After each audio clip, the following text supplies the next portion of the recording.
Hello everyone, welcome to electrical and MCQs. आज के session में हम लोग पावर सिस्टम टॉपिक के ऊपर कुछ और एमसीक्यूज को और उसके कॉन्सेप्ट्स को डिस्कस करने वाले हैं। ये हमारे एसएससी स्पेशल सीरीज का पार्ट 2 है। इसके पहले भी मैंने यस्टरडे को एक सेशन अपलोड किया था, उसमें हमने पावर सिस्टम्स के कुछ इंपॉर्टेंट एमसीक्यूज और कॉन्सेप्ट्स को डिस्कस किए थे। उसी को ध्यान में रखते हुए आपका काफ़ी अच्छा रिस्पॉन्स मिला मुझे। उसी को ध्यान में रखते हुए मैं ये ट्राई कर रहा हूँ कि आपको near about 150 question power system topic के ऊपर करा दूँ by the end of this month, या फिर मैं जल्दी से जल्दी उसको कवर करा रहा हूँ। देखिए, मैं बता दूँ ये स्पेशली मैंने एसएससी जेईई के लिए बनाया। आपकी नेक्स्ट मंथ में इसके एग्जामिनेशन डेट फिक्स हो चुकी है, तो ध्यान में रखिएगा। और आपकी पढ़ाई को और आपकी प्रिपरेशन को बूस्टअप करके आपको सारे सेशंस को देखना है। और आपको कोई भी डाउट आता है तो प्लीज़ मुझे कमेंट बॉक्स में कमेंट करना है। देखिए, मैं बता दूँ कि अभी मैंने यहाँ पे मैंने एक स्क्रीनशॉट मेंशन किया है कि जो स्टूडेंट्स नए हैं, काफ़ी सारे स्टूडेंट्स का मुझे कल कमेंट मिला कि जो प्रीवियस ईयर क्वेश्चन पेपर आप अगर लेके आए करके। बट मैं बता दूं, मैंने ऑलरेडी चैनल पे प्रीवियस ईयर क्वेश्चन पेपर जैसे 2019 का पेपर है, हमने 2 पेपर्स ऑलरेडी अपलोड कर दिए। देखिए, मैं बता दूं 2019 का, दैट मीन्स 26 सितंबर 2019 का जो मॉर्निंग शिफ्ट में पेपर हुआ था, उसका मैंने 50 क्वेश्चंस पार्ट 1 में कवर करा है, 50 क्वेश्चंस जो है पार्ट 2 में कवर करा है। साथ साथ जो नॉन टेक्निकल सेक्शंस रहता है, ठीक है, जैसे जनरल इंटेलिजेंस एंड रीजनिंग, उसी पेपर के अंदर जो 50 क्वेश्चंस पूछे जाते हैं वो भी हमने ऑलरेडी अपलोड कर दिए कोचिफाई पे, ठीक है। जो same as it is question पूछे गए थे जनरल इंटेलिजेंस एंड रीजनिंग के ऊपर, ये भी इंपॉर्टेंट है। इससे आपको एक पैटर्न पता चल जाएगा कि एग्जामिनेशन में किस तरीके से क्वेश्चन पूछे जाते हैं। और सेम पेपर में जो 50 क्वेश्चंस आपको जनरल अवेयरनेस के क्वेश्चन पूछे गए थे, वो भी हमने ऑलरेडी कवर करा है। दैट मीन्स ये एक कंप्लीट एक पेपर हो चुका। सच सच में बता दूं, जो हमारा आफ्टरनून शिफ्ट का है, तो उसमें हमने टेक्निकल शिफ्ट के जो 50 + 50 क्वेश्चन जो है ऑलरेडी कवर करा चुके हैं, ठीक है। इसके जो 2 सेशंस बाकी है, that means general intelligence, reasoning and general awareness के सेशंस बाकी है, ठीक है। तो आप इसको जाके देखिएगा, आपको काफ़ी बेनिफिट होगा, क्योंकि आपको समझ में आ जाएगा कि मॉर्निंग शिफ्ट में और आफ्टरनून शिफ्ट में कैसे क्वेश्चन पूछे गए थे। जिन लोगों ने ये सेशन को देख लिया तो काफ़ी अच्छी बात है। जिन स्टूडेंट्स ने इसको नहीं देखा, उनके लिए मैं स्पेशली ये इंक्लूड किया स्क्रीनशॉट, ठीक है। तो इसकी जो लिंक है आपको डिस्क्रिप्शन बॉक्स में मिल जाएंगे, या फिर आई बटन पे आपको सारे सेशंस में आपको प्रोवाइड करा दूंगा। ध्यान से देखिएगा, काफ़ी इंपॉर्टेंट है। Okay, so let's begin the session with our previous session question. देखिए, प्रीवियस सेशन में मैंने आपको क्वेश्चन पूछा था, काफ़ी अच्छा रिस्पांस मिला, so thank you all of you. देखिए, प्रीवियस सेशन में मैंने आपको क्वेश्चन पूछा था, if a frequency of a transmission system is change from 50 hertz to 100 hertz, अगर हमारी ट्रांसमिशन सिस्टम की फ्रीक्वेंसी को में अगर हम लोग चेंज करते हैं तो जो स्ट्रिंग एफिशिएंसी है वो चेंज नहीं होगी। इसका करेक्ट आंसर है ऑप्शन सी, ठीक है। और इतने सारे स्टूडेंट्स ने इसका करेक्ट आंसर दिया। मैं अभी इतने सारे स्टूडेंट्स का नाम नहीं ले पा रहा हूँ, बट स्टिल आई टेक कि काफ़ी सारे स्टूडेंट्स ने इसका करेक्ट आंसर हमें कमेंट बॉक्स में कमेंट किया है, ठीक है। अगर आप भी चाहते हो कि आपका नाम मैं मेरा नेक्स्ट सेशन में लूँ, तो आपको इस सेशन को कंप्लीट ध्यान से देखना है, और सेशन के एंड में जो भी मैंने आपको क्वेश्चन पूछा है उसको आपको करेक्ट आंसर मार्क करना होगा। देखिए कि कौन से स्टूडेंट्स हैं, Dhiru, Mandar, Shivangi, Jitendra electrical, Ronin, Anand, Satish, Baburao, Subhajit, Snehal, Chinki, Saurabh, Prashant, Chandra, Saurabh, Dinesh, Bhanu, Suraj, Anjali, Jaydeep, Mohan, Mangesh, Raghav, Abu and Kartik and Anuj. So shout out to you guys, काफ़ी अच्छे से आपने रिस्पॉन्स किया सेशन को, ठीक है। यहाँ पे आप देख सकते हो जो हमारा प्रीवियस सेशन है, ये फर्स्ट सेशन है हमारा। आज हम लोग सेकंड सेशन में कुछ न्यूमेरिकल्स भी डिस्कस करने वाले हैं, ठीक है। इसका भी लिंक मैं आपको आई बटन पे प्रोवाइड कर देता हूँ, उसको जाके देखिएगा, इंपॉर्टेंट है। तो हम लोग चलिए सेशन को शुरू करते हैं with our very first question. First question क्या कह रहा है हमारे पास, which of the following is a static excited. साथ साथ आपको कमेंट भी करना है लाइव चैट में, ठीक है। स्टैटिक एक्साइटर कौन सा है, डीसी सेपरेटली एक्साइटेड जनरेटर है, एम्पलीडाइन है, मेटाडाइन है, फिर रेक्टिफायर। स्टैटिक में ही वर्ड आ गया, ठीक है। तो हमारा जो करेक्ट आंसर हो जाएगा इसमें रेक्टिफायर, ऑप्शन डी इसका करेक्ट आंसर है। देखते हैं हमारे next question. For the transmission line if a booster transformer are to be used, preferred location is will be what.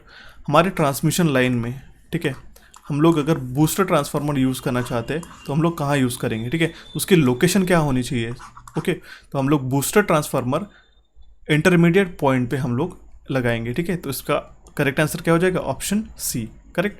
Booster transformer हम लोग यूज़ करते हैं सेंडिंग पावर, जब भी हम लोग लॉन्ग डिस्टेंस पे हम लोग पावर ट्रांसफ़र करना चाहते हैं, तब हम लोग बूस्टर ट्रांसफार्मर्स यूज़ करते हैं, सो दैट हम लोग एक ऑप्टिमम तरीके से और एफिशिएंटली पावर को रिसीविंग एंड तक पहुंचा सके, ठीक है। ये सेंडिंग एंड से रिसीविंग एंड तक पहुंचा सके, इसलिए हम लोग बूस्टर ट्रांसफार्मर्स यूज़ करते हैं। और ये कहाँ पे यूज़ करते हैं, इंटरमीडिएट पॉइंट पे, मिडल में, ठीक है।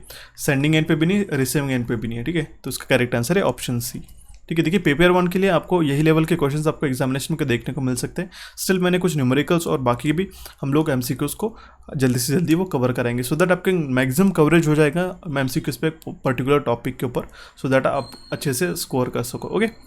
So the next question is, series capacitors in a transmission line are of a little use when. That means question क्या कह रहा है हमारे पास, सीरीज कैपेसिटर जो हम लोग ट्रांसमिशन लाइन में यूज़ करते हैं उसका यूज़ कब नहीं होगा, ठीक है। Are of little use that means उसका काम नहीं रहेगा, ठीक है, जब हमारी वी आर रिक्वायरमेंट कम रहेगी, ठीक है।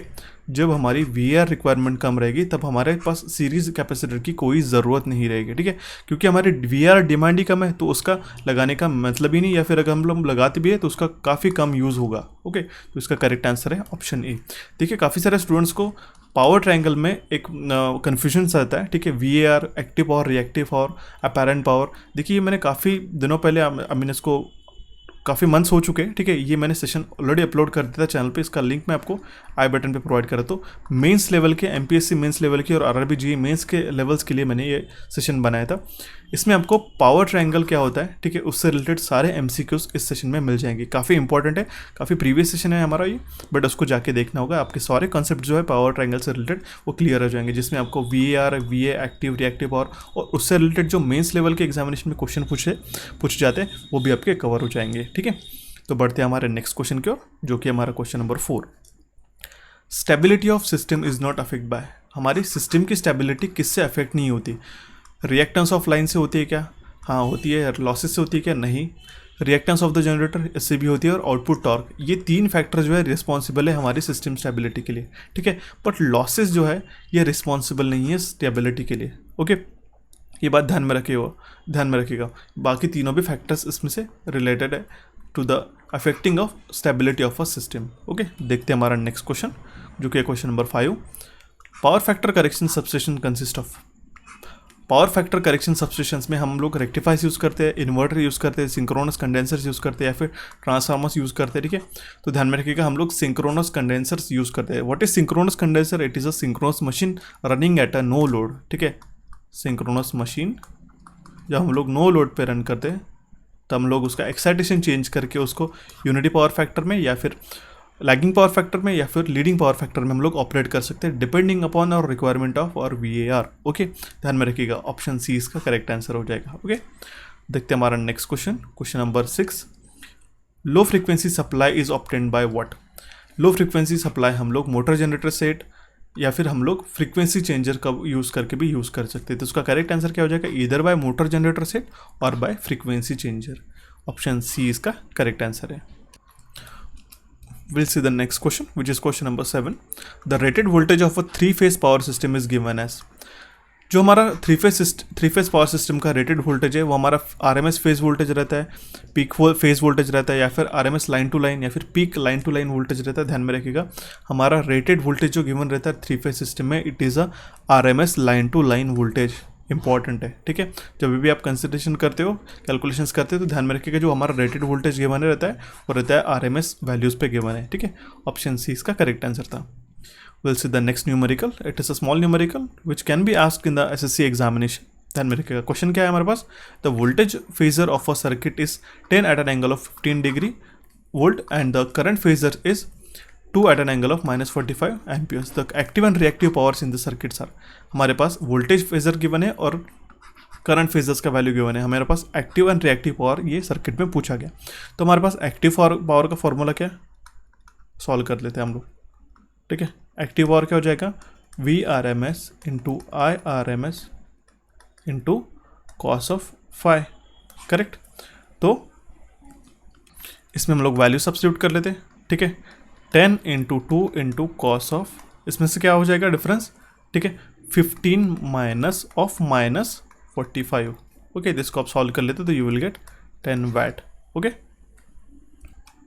इसमें से cos 60 का जो वैल्यू हो जाएगा वो हो जाएगा 0.5, that means 10 into 2 will be 20 और 0.5 से मल्टीप्लाई करते तो you will get 10 watt as the active power. अभी तो हमारे पास एक्टिव पावर आ गया, अभी हम लोग रिएक्टिव पावर निकालते। सेम है VRMS इंटू IRMS, यहाँ पे रिएक्टिव पावर के लिए क्या हो जाएगा, यहाँ पे sin फाई हो जाएगा, ठीक है, इस केस में के लिए, ठीक है, रिएक्टिव पावर के लिए। तो हमारे पास सारी वैल्यू सब्स्टिट्यूट कर लेते हैं। 10 इंटू 2, इसका जो एम्पलीट्यूड है 10 है और यहाँ पे एम्पलीट्यूड है 2, ठीक है।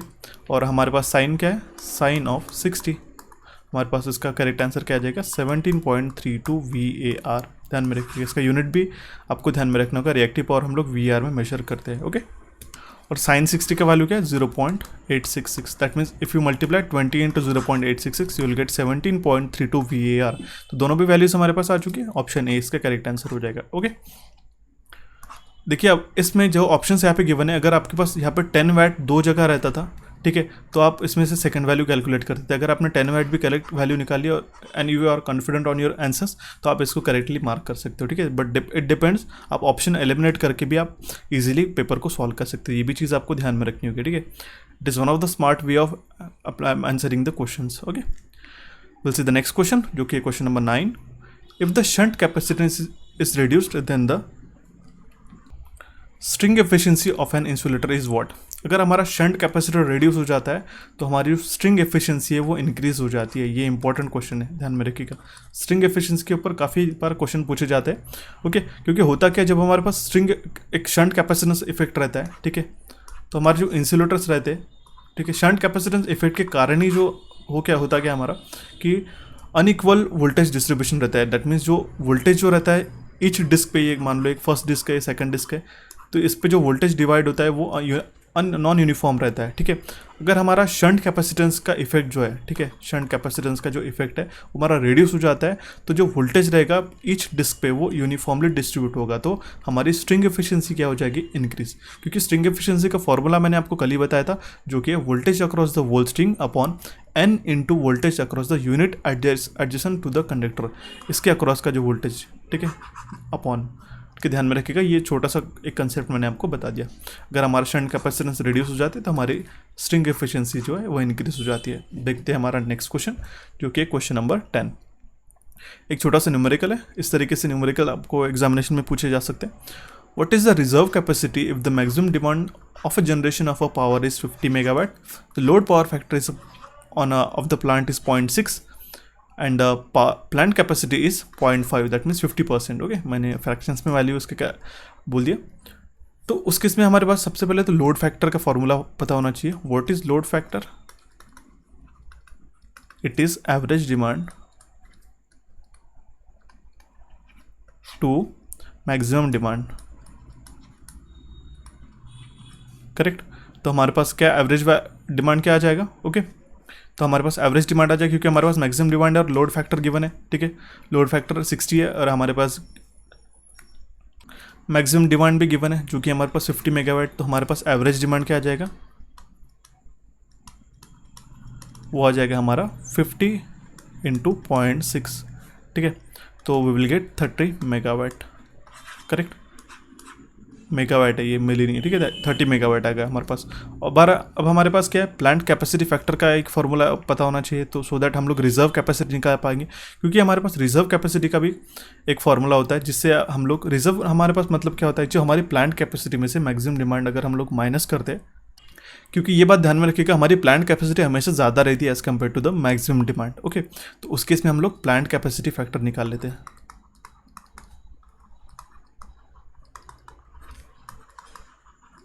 वो हो जाएगा हमारा एवरेज डिमांड। ये सारे फॉर्मूलेज हमने पावर सिस्टम के सेशंस में ऑलरेडी कवर करा चुके सुपर एमसीक्यू सीरीज में, ठीक है।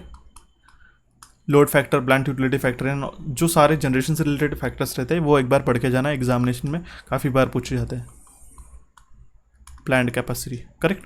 तो हमारे पास प्लांट कैपेसिटी कितना आ जाएगा, ठीक है, क्योंकि हमारे पास प्लांट कैपेसिटी फैक्टर गिवन है 0.5, तो इसको भी हम लोग सॉल्व कर लेते हैं। तो प्लांट कैपेसिटी आ जाएगा हमारा, जो आ जाएगा हमारे पास एवरेज डिमांड आ गया पे 30 अपन प्लांट कैपेसिटी फैक्टर 0.5 से हम लोग डिवाइड करते, तो यू विल गेट 60 मेगावाट। अभी आपने एक चीज़ नोटिस की होंगी कि हमने यहाँ पे एवरेज डिमांड क्यों निकाला, ठीक है।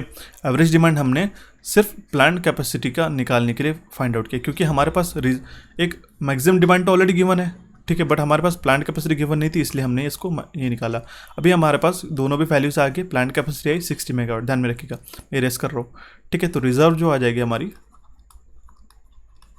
ठीक है, जो हमारी प्लांट कैपेसिटी कितनी थी 60 मेगावाट माइनस मैक्सिमम डिमांड कितना है हमारे पास 50 मेगावाट का, माइनस 50 मेगावाट, तो इसका वैल्यू आ जाएगा 10 megawatt. That is option B will be correct answer in this case. I hope आपके क्वेश्चन समझ में आएगा, काफ़ी आसान सा सवाल था ये, ठीक है, अगर आपको ये सारे फॉर्मूलाज पता है तो। देखते हैं हमारा नेक्स्ट क्वेश्चन, जो कि क्वेश्चन नंबर 11।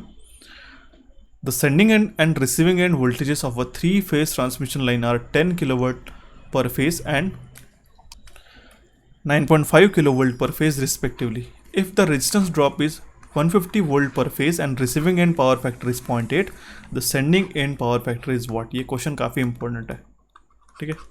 अगर हमारे पास सेंडिंग एंड और रिसीविंग एंड वोल्टेज हमारे पास गिवन है 3-phase ट्रांसमिशन लाइन की, जो कि 10 किलो वोल्ट पर फेज एंड 9.5 किलोमीटर पर फेज, ठीक है। तो अगर हमारे पास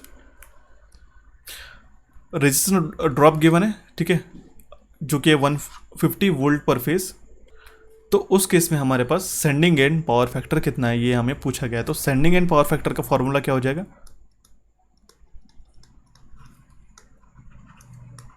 sending end power factor will be equals to, it means cos of phi s, you can say it will be VR cos of receiving end voltage into cos phi r plus IR upon VS, ठीक है, ये formula हो गया। और इस case में हमारे पास सेंडिंग एंड वोल्टेज कितना है? 10 किलो वोल्ट पर फेज है, करेक्ट। इसको हाईलाइट कर देते हैं हम लोग यहाँ पे, ओके। और हमारे पास रिसीविंग एंड वोल्टेज कितना है? 9.5 किलो वोल्ट पर फेज। और वोल्टेज ड्रॉप कितना है? IR, दैट मीन्स 150 वोल्ट पर फेज है, ठीक है। तो इसमें हम लोग सारी वैल्यू सब्स्टिट्यूट कर लेते हैं। Cos of phi s will be equals to 9.5 into 0.8 plus 0.15 upon कितना हो जाएगा यहाँ पे? 10, ठीक है। तो यू विल गेट 0.775 लाख। इसको आप सॉल्व करके भी देख सकते हो, इसका करेक्ट आंसर आ जाएगा, ओके। इसका करेक्ट आंसर आ जाएगा फिर ऑप्शन बी, करेक्ट। देखते हैं हमारा नेक्स्ट क्वेश्चन, जो कि है question number 12। If the length of a wire is double, what will be its insulation resistance? Insulation resistance पे क्या फ़र्क आएगा, क्या डिफरेंस होगा कि अगर हमारा लेंथ ऑफ वायर डबल हो जाती है? तो insulation resistance of the cable का फॉर्मूला क्या है? इंपॉर्टेंट है, R is equals to rho upon twice by L natural log of R2 by R1। ये फॉर्मूला आपको ध्यान में रखना होगा, ठीक है। तो आपको ध्यान में रखिएगा, रेजिस्टेंस जो है inversely proportional to the length है। अगर हमारी लेंथ डबल हो जाती है, दैट मीन्स हम लोग इसको 0.2 कर लेते हैं, तो अपन 1 कितना हो जाएगा? 0.5। इंसुलेशन रेजिस्टेंस कितना हो जाएगा हमारा? वो रिड्यूस हो जाएगा 50% से, ठीक है। तो ऑप्शन ए इसका करेक्ट आंसर आ जाएगा, ओके। यहाँ पे R2 का वैल्यू क्या है? ये हमारा रेडियस है outer layer of the cable, और R1 जो है रेडियस ऑफ द कंडक्टर है। और रो क्या वैल्यू क्या है? हमारा रेजिस्टिविटी ऑफ द मटेरियल, और लेंथ है L से गिवन है, ठीक है। तो जो ध्यान में रखिएगा, लीकेज रेजिस्टेंस जो है वो अपोज करता है सब्सटेंस जो हमारे पास अपोजिशन करता है हमारे करंट फ्लो होने के लिए, ठीक है। या फिर हम लोग ऐसे कह सकते हैं that leakage resistance is the opposition that a substance offers to the low flow of leakage current, okay. तो इसका करेक्ट आंसर है ऑप्शन ए। सिंपल सा सवाल था बाय द वे। देखते हैं हमारा नेक्स्ट क्वेश्चन, जो कि question number 13। Voltage regulation due to Ferranti effect में बी व्हाट? फेरेंटी इफेक्ट के कारण जो हमारा वोल्टेज रेगुलेशन पे क्या फ़र्क आएगा, ठीक है। वो नेगेटिव होगा, पॉजिटिव, जीरो, या फिर तीनों में से कोई भी हो सकता है। तो ध्यान में रखिएगा, नो लोड और लाइट लोड में जो होता है रिसीविंग एंड का वोल्टेज है, जैसे सेंडिंग वोल्टेज है और रिसीविंग एंड वोल्टेज का ज़्यादा हो जाता है, ठीक है, नो लोड और लाइट लोड में, ठीक है। तो उसके उसी को हम लोग क्या कहते हैं? Ferranti effect, okay. तो वो होता क्यों है? वो होता है due to charging current. It is due to charging current present in the line, और उस केस में हमारा पावर फैक्टर जो है लीड हो जाता है, ठीक है। वो भी एक फैक्टर आपको ध्यान में रखना होगा, power factor tends to have a lead. Then उस केस में हमारा वोल्टेज रेगुलेशन क्या हो जाएगा? वो हमारा नेगेटिव हो जाएगा, क्योंकि हमारा वोल्टेज रेगुलेशन कितना है, ठीक है, mod of VS minus mod of V minus mod of VR upon क्या हो जाएगा? मॉड ऑफ VR, ठीक है। तो VR ज़्यादा हो जाएगा as compare to VS। Then उस केस में Ferranti effect, due to Ferranti effect हमारा जो वोल्टेज रेगुलेशन है वो नेगेटिव हो जाएगा। इसका करेक्ट आंसर है then option A. Will see the next question, जो कि question number 14। In the following figure shown below, which curve represents the variation of cost of generation per kilowatt hour with load factor for a thermal power plant? Thermal power plant के लिए कौन सा ऐसा curve हमें बताता है कि हमारी cost of generation per kilowatt में इसमें से कौन सा कर्व हमें बता देता? तो ये है हमारा कर्व D, ठीक है। तो ये मैं आपको हाईलाइट करा के बता देता हूँ, ठीक है। It is this curve for a thermal power plant, ठीक है। होगा क्या कि ये हमें रिप्रेजेंट क्या कराता है कि जो हमारी कॉस्ट पर किलोवाट आवर है वो हायर लोड पे हमारा कितना है ये हमें दिखाता है, ठीक है। तो जो वेरिएशन है हमारा cost per generation kilowatt hour और लोड फैक्टर का, ये हमें ऑप्शन, ये जो कर्व डी है ये हमें बता रहा है। दैट मीन्स हमारे लोड फैक्टर अगर इंक्रीज हो जाता है तो हमारी cost per unit, cost per kilowatt our, that means per unit जो है वो हमारे रिड्यूस हो जाती है, और यही ग्राफ है हमारा थर्मल पावर प्लांट का। ओके, तो that means curve D will be the correct answer in this case. Okay, देखते हैं हमारा नेक्स्ट क्वेश्चन, जो कि question number 15। The time taken by a fuse to interrupt the circuit current in the event of fault is known as. Time taken by fuse to interrupt the circuit in the event of fault, जितना time एक interrupt करने के लिए लेता है fuse fault condition में, तो उसको हम लोग क्या कहते हैं, current rating, fusing current, cut off factor या फिर फ्यूजिंग फैक्टर। तो ध्यान में रखिएगा, काफ़ी इंपॉर्टेंट है, काफ़ी कन्फ्यूजिंग से इसमें ऑप्शन मैंने आपके लिए इंक्लूड किया है, ठीक है। तो उसको हम लोग कहेंगे cut off factor, option C इसका करेक्ट आंसर हो जाएगा। अब मैं आपको कुछ यहाँ पे इंपॉर्टेंट नोट बता रहा हूँ। करंट रेटिंग मतलब क्या होता है, it is defined as the minimum value of current at which fuse element और फ्यूज वायर मेल्ट। एक मिनिमम कितना करंट है हमारा फ्यूज एलिमेंट का जिस पे हमारा फ्यूज एलिमेंट मेल्ट हो जाता है। It is a minimum value of current जिस पे हमारा फ्यूज एलिमेंट मेल्ट हो जाता है, इसको हम लोग कहते हैं करंट रेटिंग। फ्यूजिंग करंट क्या है, it is more than a current rating of the fuse element, hence the current at which fuse element melts is known as the fusing current. जिस करंट पे हमारा फ्यूज एलिमेंट मेल्ट होता है उसी को हम लोग कहते हैं फ्यूजिंग करंट। और कट ऑफ फैक्टर क्या है, इट इज़ अ टाइम, जो कि हमारे क्वेश्चन में था, it is a time taken by a fuse to interrupt the circuit in the event of fault is known as the cut off factor. And fusing factor क्या है, ratio of minimum fusing current and the current rating of the fuse element, इसी को हम लोग कहते हैं fusing factor. ये चारों भी डेफिनेशंस आपको ध्यान में रखना है, ठीक है। सारी चीज़ें मैं इसमें इंक्लूड कर दिया। सो देखते हैं हमारा next question. Actually question number 16 चाहिए था यहाँ पे, ठीक है। ये 15 के बाद 16, कोई बात नहीं, एक क्वेश्चन आपने एक्स्ट्रा कर लिया, ठीक है। तो नेक्स्ट क्वेश्चन क्या है हमारे पास, इन 3 phase 50 MVA 10 kV generator has a reactance of 0.2 ohms per phase, hence the per unit value of the reactance on a base of 100 MVA 25 kV will be। हमारे पास एक 50 MVA 10 kV जनरेटर है जिसका reactance है 0.2 ohms पर phase, तो हमारा per unit value reactance का कितना है अगर हमारा बेस 100 MVA और 25 kV रहता है, तो इसको कंसिडर करते हुए। तो इसमें भी आपको यहाँ पे फॉर्मूला ध्यान में रखना होगा। फॉर्मूला क्या है मैं आपको बता देता हूँ, जो कि हमारा ZPU, Z per unit, that means Z in ohms into MVA upon kV square, correct. तो उस केस में हमारी जो Z का वैल्यू है वो एक्चुअल वैल्यू है, और MVA और kV जो है हमारी बेस वैल्यू जो कि हमारे पास गिवन है, ठीक है। तो ZPU क्या हो जाएगा हमारा, उस केस में 0.2 है जो हमारे पास गिवन है, इनटू MVA कितना है हमारा 100 upon kV square, that means 25 का स्क्वायर, 25 इंटू 25 4 ज़ा, करेक्ट। और हम लोग इसको सॉल्व कर लेते तो यू विल 0.032 ZPU का वैल्यू, करेक्ट। पर यूनिट का वैल्यू इसलिए यूनिट नहीं रहेगा, ध्यान में रखिएगा। ऑप्शन सी इसका करेक्ट आंसर है। ओके, आई होप आपको क्वेश्चन समझ में आया होगा। बढ़ते हैं हमारे नेक्स्ट क्वेश्चन की ओर, जो कि क्वेश्चन नंबर 16, अभी आया 16 क्वेश्चन, ठीक है। The solid state power supplies are protected from high voltage surges due to lightning using zinc oxide based varistor, metal film resistors, metal glaze resistors या फिर सिलिकॉन कार्बाइड वेरिस्टर्स। तो उसमें हम लोग जो सॉलिड स्टेट SMPS जिसको बोलते हैं सॉलिड स्टेट पावर सप्लाईज, जो हम लोग प्रोटेक्ट करते हैं हाई वोल्टेज सर्जेस से। अगर हमारे SMPS में अगर लैपटॉप के चार्जेस में हाई वोल्टेज सर्जेस भी आ गए, ठीक है, तो उस केस में हमने वेरिस्टर जो है वो प्रोटेक्ट कराते हैं हाई वोल्टेज सर्जेस को बाईपास करने के लिए, तो वो हम लोग उसमें सिलिकॉन कार्बाइड वेरिस्टर्स यूज़ करते हैं। ओके, सो इसका करेक्ट आंसर है ऑप्शन डी। ओके, यहाँ पे आप ग्राफ देख सकते हैं वेरिस्टर का, और ये जो आप इस चार्ट में आप देख सकते हो, इस ग्राफ में इसका जो कैरेक्टरिस्टिक्स है, तो एक पर्टिकुलर ब्रेकडाउन वोल्टेज के बाद में रेटेड वोल्टेज जो करंट का इंक्रीज है वो सडन इंक्रीज है ड्यू टू एवलांच इफेक्ट। तो यही जो वेरिस्टर का काम रहता है, ठीक है। दैट मीन्स एक वेरिस्टर एक नॉन लीनियर रजिस्टर रहता है जिसका रेजिस्टेंस डिक्रीज हो जाता है, अगर इसका रेजिस्टेंस डिक्रीज हो जाता है अगर हमारा वोल्टेज है वो इंक्रीज हो जाता है, ठीक है, just like a zener diode, लेकिन वहाँ पे नेगेटिव में रहता है। और इस केस में क्या होता है, वेरिस्टर क्या करते हैं हमारा, हम लोग उसको क्या कहेंगे कि it is a voltage dependent resistance, और हमारा बना रहता है सिलिकॉन कार्बाइड पाउडर से, ठीक है, और एक डिस्क टाइप का ये बना रहता है। ये भी आपको इसको ध्यान में रखना होगा, ठीक है। होता क्या कि यही surge light high voltage surges जब भी आते हैं तब हमारा रेजिस्टेंस डिक्रीज हो जाता है और ये हमारा एज अ शॉर्ट सर्किट करके वर्क करता है, ठीक है।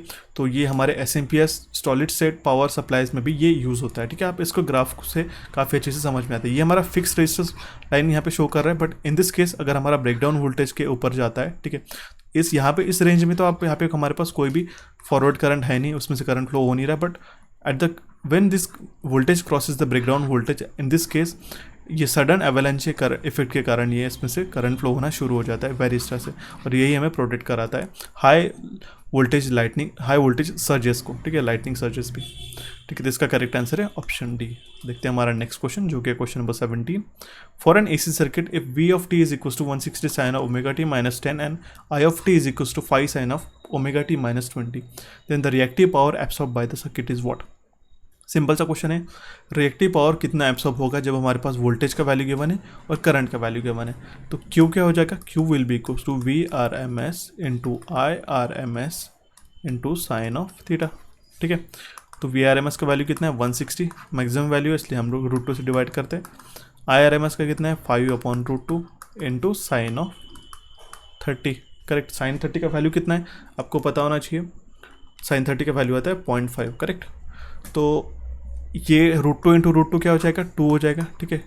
2 इंटू 80 हो जाए, 80 into 5 400 into 0.5 that is 200, that means इसका करेक्ट आंसर आ जाएगा 200 VAR will be the power absorb by the circuit, ठीक है। तो इसका करेक्ट आंसर है ऑप्शन बी। देखते हैं हमारा नेक्स्ट क्वेश्चन जो कि question number 18। Unit of reactive power is what. Simple है, अभी मैंने आपको बताया था रिएक्टिव पावर का यूनिट क्या है VAR, अपैरेंट पावर का VA और एक्टिव पावर का वैट, ओके। तो इसका करेक्ट आंसर है option D. Will see the next question, question number 19। Important question है ये। प्योरली इंडक्टिव सर्किट में हमारा पावर लॉस कितना होता है, एवरेज पावर कितना होता है, ठीक है। तो वो होता है 0, ध्यान में रखिएगा, प्योरली कैपेसिटिव और प्योरली इंडक्टिव सर्किट्स में, okay. Option A will be correct answer. The next question is which of the following equipment is use to limit the short circuit current in a substation. Short circuit current को limit करने के लिए हम लोग क्या use करते हैं substation के अंदर, तो हम लोग यूज़ करते हैं सीरीज़ रिएक्टर। ऑप्शन डी इसका करेक्ट आंसर हो जाएगा, ठीक है। सीरीज़ रिएक्टर हम लोग यूज़ करते हैं to limit the short circuit current level in the substation, ठीक है। तो ये थे हमारे 20 important questions on the power system topic. हम लोग नेक्स्ट सेशन में और MCQs को कवर करेंगे। आई होप आपको ये सेशन समझ में आया होगा। नेक्स्ट सेशन के लिए मैं आपको एक क्वेश्चन छोड़ के जा रहा हूँ। In the differential relay the percentage bias is defined as the ratio of what. इसका करेक्ट आंसर आपको हमें कमेंट बॉक्स में कमेंट करना है, और आपके कोई भी सवाल सुझाव हो तो प्लीज़ आप हमें कमेंट बॉक्स में कमेंट कीजिएगा, ठीक है। तो आई होप आपको ये सेशन समझ में आएगा। I appreciate all of you responding in the comment sections. आपको हमारे टेलीग्राम चैनल कोचिफाई ऑफिशियल और इलेक्ट्रिकल इंजीनियरिंग MCQs को सब्सक्राइब करना है, ज्वाइन करना है, और आपको हमारे नए चैनल कोचिफाई को सब्सक्राइब करना है। यहाँ पे आप क्लिक करके अभी सब्सक्राइब कर सकते हो। So for the next time guys, I will see you and have a nice day.